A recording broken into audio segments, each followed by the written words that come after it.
I don't know where I am, I don't know where you take me, I don't know where you take me.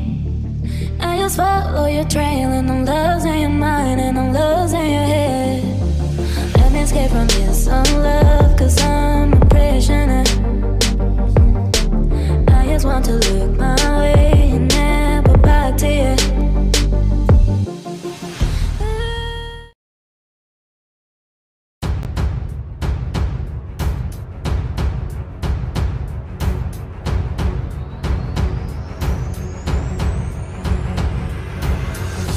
Pada tanggal 5 Januari 1808, zaman penguasaan Daendels, terjadi perseteruan pihak Belanda dengan keraton.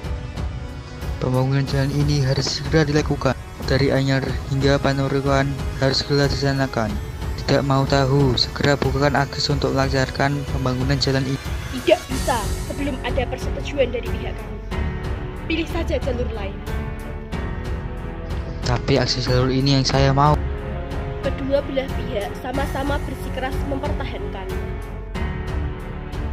Naikkan tahta adikku. Dengan seperti itu akan memperlancar sistem birokrasi kita. Bagaimana mungkin di usia yang begitu muda, Sri Sultan Hamengkubuwono V bisa memimpin kerajaan kita? Pada tahun 1823, datanglah residen Belanda, Smithsord. Lebih baik saya gantikan sementara posisi adik Baginda Sri Sultan.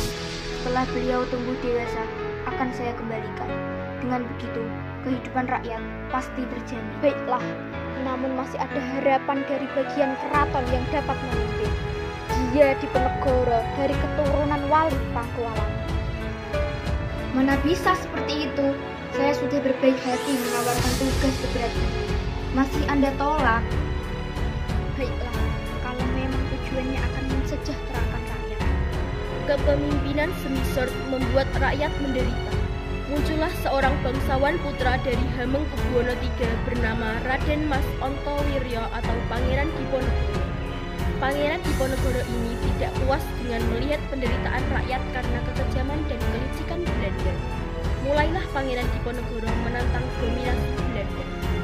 Bagaimana kita bisa makan? Untuk berdiri pun rasanya tak kuat menahan pedih, kejam sekali.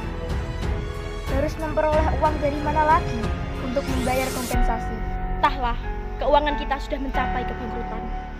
Kita harus mencari siasat. Kita manfaatkan saja Diponegoro, ia akan memiliki banyak channel dengan sesama bangsawan sepertinya. Datanglah pihak keraton ke kediaman Diponegoro dan memohon agar meminjami pihak keraton sejumlah uang untuk membayar kompensasi. Baik, akan saya usahakan, insya Allah ada jalan.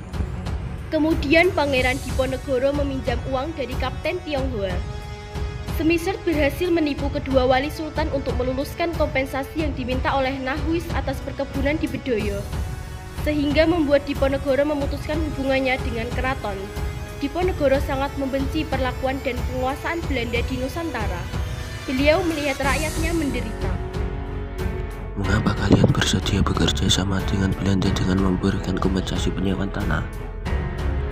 Dengan kami memberi kompensasi tersebut, Belanda bersedia mengurusi semua tanah kita. Benar, apa yang dikatakan Patih Danorjo, pihak Belanda membantu kita. Seharusnya kalian tidak harus berhubungan dengan Belanda. Apa yang kalian lakukan itu membuat rakyat menderita dan keuangan keraton menjadi berangkut karena kompensasi. Tapi ini juga menguntungkan bagi kita. Memang apa saja keuntungan yang kalian dapat dari Belanda?